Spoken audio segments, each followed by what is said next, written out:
Hi hello' নমস্কাৰ স্বাগতম জনাইছোঁ মোৰ ভিডিঅ'টিলৈ। আশা কৰোঁ আপোনালোকে ভিডিঅ'টি চাই ভাল পাব। ভিডিঅ'টি ভাল লাগে লাইক শ্বেয়াৰ ছাবস্ক্ৰাইব কৰিব। একচুৱেলি মই মন্দিৰ গৈছিলোঁ মঙলবাৰে, তো মই তাৰে অকণ ভিডিঅ' কৰি দেখিছিলোঁ আৰু ভাবিলোঁ আপোনালোকতো অকণমান শ্বেয়াৰ কৰোঁ। মন্দিৰ গ'লে মনবোৰ সঁচাকৈ পবিত্ৰ লাগে।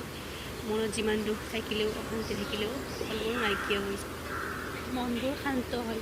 এই মন্দিৰটোলৈ মই প্ৰায়ে গৈ থাকোঁ। একচুৱেলি এইটো হনুমানৰ মন্দিৰ হয়। তথাপিও ইয়াত সকলো দেৱ দেৱতাকে পূজা অৰ্চনা কৰা হয়।